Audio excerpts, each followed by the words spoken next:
So what we've done here is we have taken a weed eater and we have weed eated all the way down and kind of pulled as much of this old grass back in a ring around the tree as possible.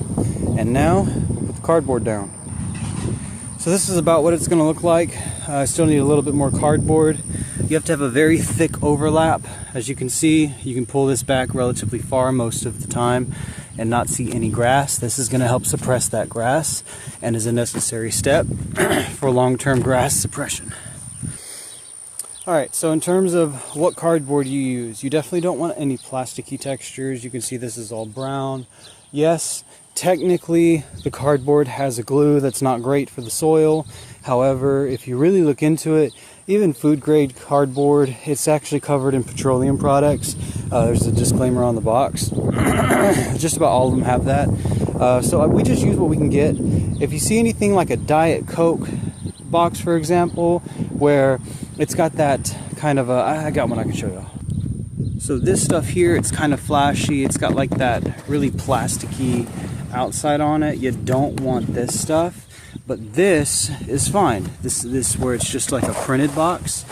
So it's not about the color, it's about the material that's on top. If it's got that plasticky bit to it, don't use it.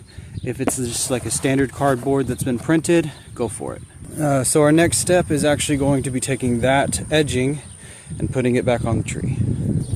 Alright, so we have this on. Now I don't really care for this as much. There's going to be some problems with it later with the weeds kind of going underneath these little archways.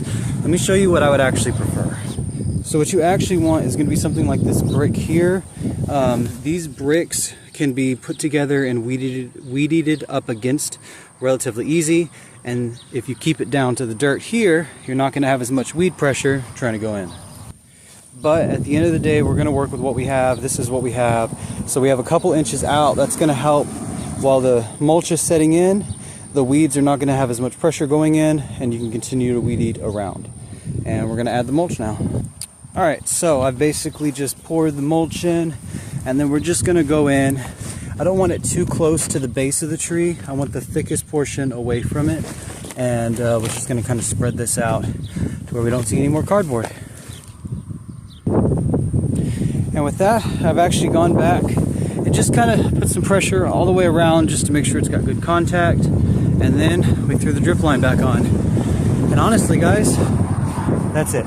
That's how you maintenance trees. That's how you keep the weeds out from around them. You don't spray them. You don't really have to weed them. It's no different than our garden. Add a mulch layer every year and keep up with fertilizer.